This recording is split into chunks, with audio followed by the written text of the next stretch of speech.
नमस्कार, मी पंजाब डक। आज आहे 23 मे 2025। मी जात आहे गंगापूरकडं आणि या ठिकाणून समृद्धी हायवेवरून अंदाज देणार आहे। राज्यातल्या सर्व शेतकऱ्याला सांगू इच्छितो की आज आहे 23 मे, म्हणजे आज 23 मे पासून राज्यामध्ये म्हणजे 30 तारखेपर्यंत भाग बदलत, काही ठिकाणी मुसळधार, कुठं रिमझिम, कुठं वडे नाले वाहतील असा पाऊस पडणार आहे, म्हणून हा अंदाज लक्षात। पण शेतकऱ्यासाठी सगळ्यात आनंदाची बातमी म्हणजे खूप शेतकऱ्याचे फोन येत होते पाऊस कधी उघडत आहे, कारण की शेतकऱ्याचे रानं दुरुस्त करायचे राहिले।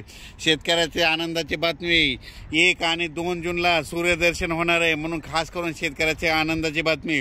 पण राज्यात मात्र आज 23 पासून मात्र भाग बदलत जोराचा पाऊस पडणार आहे, म्हणून दररोज 2-2 भागात वेगवेगळा पाऊस पडत राहणार आहे, म्हणून हा अंदाज लक्षात घ्यायचा। सांगायचं झालं तर हा पाऊस म्हणजे 24, 25, 26, 27, 28, 29, 30, 31 पर्यंत सगळ्या राज्यात महाराष्ट्रामध्ये भाग बदलत पडणार आहे, म्हणून हा अंदाज लक्षात घ्यायचा। मात्र 1, 2, 3 तारखेला राज्यात सूर्यदर्शन होणार आहे, म्हणून ही खास करून शेतकऱ्याची आनंदाची बातमी। संत्र उत्पादकांचे फोन आले की म्हणजे आम्हाला ताण द्यायचा आहे आणि हे पाऊस कधी उडेल, तर त्यांच्यासाठी सांगू इच्छितो 1, 2, 3 तारखेला सूर्यदर्शन होणार आहे, म्हणून खास करून त्यांनी अंदाज लक्षात घ्यावा। आणि राज्यातल्या सर्व शेतकऱ्याला सांगू इच्छितो की उघडल्याच्या नंतर तुम्ही तुमचे शेतं रोटावेटर, कल्टिवेटर करून आपण आपली शेतं तयारीत ठेवा, कारण की राज्यात परत मान्सूनचा पाऊस कधी येणार आहे त्याचा मी व्हिडिओ नंतर देणार आहे। पण राज्यात मात्र 30 तारखेपर्यंत काही ठिकाणी मुसळधार पाऊस पडणार आहे, म्हणून हा अंदाज लक्षात घ्यायचा।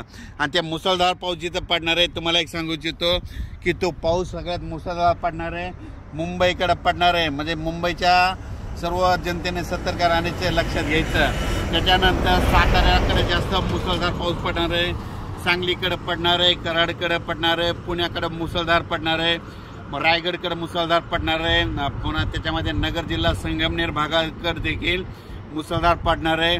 कोकणात सगळ्यात जास्त अतिवृष्टी होणार आहे, त्याच्यानंतर कोल्हापूरकडे मुसळधार पडणार आहे, सातारा त्या कोकण पट्टीमध्ये अति मुसळधार पाऊस पडणार आहे, म्हणून हा अंदाज लक्षात।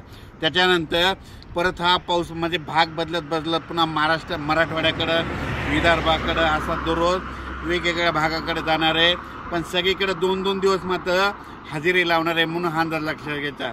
ज्या ठिकाणी जास्त पाऊस पडला नाही तिथं रिमझिम पाऊस पडणार आहे, कुठं निस्ते थेंबच येणार आहे, म्हणून हा अंदाज लक्षात घ्यायचा। या पावसामध्ये विजेचं प्रमाण जास्त आहे, वाऱ्याचं प्रमाण जास्त आहे। माझी सगळ्याला विनंती, विजा कडकडत असताना आपली पाळीव प्राणी झाडाखाली बांधू नका आणि तुम्ही देखील झाडाचा निवारा घेऊ नका।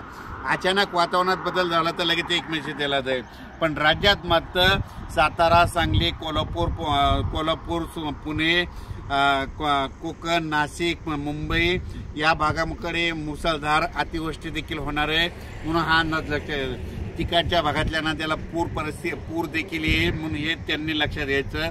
आणि अचानक वातावरणात बदल झाला तर लगेच उद्या 24 तारखेला परत एक मेसेज दिला जाईल। धन्यवाद। हे अंदाज लासूरकडे जात असताना दिलेला आहे समृद्धी हायवे।